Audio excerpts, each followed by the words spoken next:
Poor Elijah, huh? In this one, Elijah came to a cave and he spent the night there. And then the word of the Lord came to him and said, "What are you doing here, Elijah?" And Elijah responded, "I've been very zealous for the Lord, and they are seeking my life to take it away." The Israelites he had been sent to help were forsaking God's covenant and throwing down God's altars and killing God's prophets with impunity. And Elijah had done what he had been asked. Why wasn't everybody treating him like the hero he was? He feels like a failure and he's had enough. I think we can all understand that. Might that be something that is in our realm of possibility? I'm sure at some point or another in our lives we've tried our best to do the right thing only to have it blow up in our faces, or we've been trying to follow the path that we think God has laid out for us, and we're diligently going down it only to have that road derail, or barriers are suddenly thrown up in our way. I mean, all of us have had that happen. Well, then Elijah is told to go up on the mountain and he would meet God face to face. Well, now I'd be thinking, wow.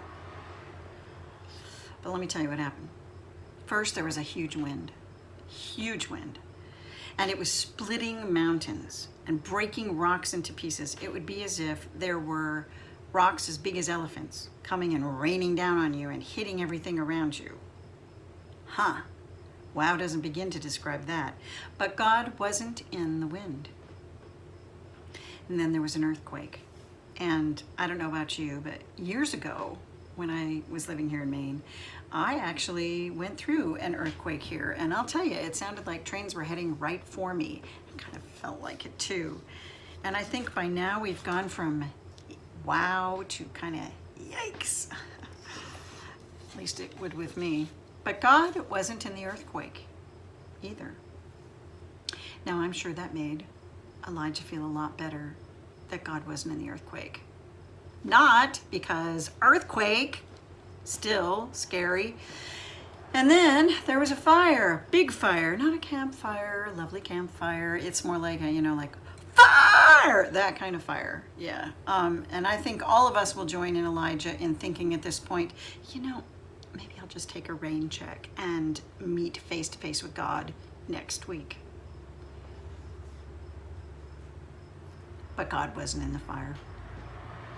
And then there was a huge, vast silence. Imagine that. Huge silence. So you can't even hear the tinnitus in your ears. Listen to the sounds around you right now. There's always sound in our world, unless you're deaf, obviously. But think of it. Listen to what's around you. I don't know if you can hear, but there's cars going by outside my window. But even if it's something as small as a refrigerator hum, the motor hum, or maybe there's water somewhere around you that's either gurgling or splashing up on rocks or coming down in rain, depending on where you are and what time it is, there's always sound. This God silence enveloped everything. And Elijah finally came out of the cave, eyes wide, Now, often we encounter God in what we hear. A lot of us are very hearing oriented. But sometimes God isn't in what's said. God is in the emptiness of nothingness, in the void, when there is no sound. Now, sometimes we encounter God in impossible places, doing impossible things as God is wont to do. Maybe we don't find God when we're being buffeted, like from all sides. We don't find God there because we're being buffeted by winds of change or quaking with fright or burning like the fire. But we do when life throws us so much that we think we're drowning. I think we all look for God there, like Peter. Now, Jesus in the story in the gospel today, God in another form, Jesus, asks Peter to do the thing he's most scared of, to step out of the boat and walk across the water to him. Now, I gotta tell you, most people that fish that I know don't know how to swim. I know that's incredible, but it's true. Anyway, so God asks Peter to do this. Something that I'm sure he's at the moment thinking, this is impossible.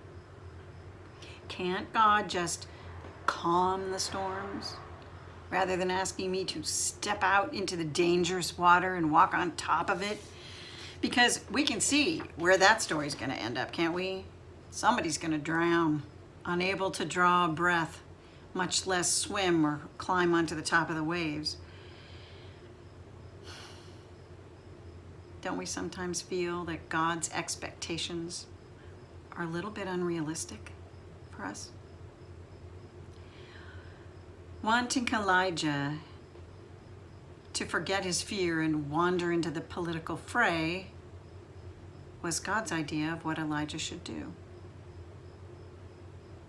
Wanting Peter to find the courage to walk into his discomfort and fear and stay afloat, that's what God wanted Peter to do. And there you have it. God always wants the impossible from us. But I was reminded this week by a former parishioner that every great achievement was once considered impossible. Following where God leads us may mean suppressing our tendency to want to have a nice, safe, secure, comfortable routine. It might force us to engage physically and emotionally with the messiness of humanity, like Elijah. Following God might mean stepping out boldly into waters of change, like Peter.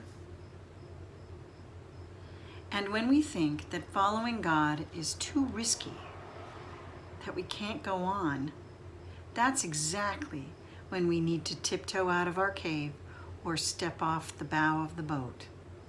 Because God is not the winds that buffet us, and God is not the earthquakes of life that shake us. And God is certainly not the fire that burns or the water that drowns us. But God is with us as we encounter these things. God is giving us the strength of silence and the silence of strength. God is reaching out a hand to steady us. God is reaching out a hand to encourage us and challenge us and believe in us.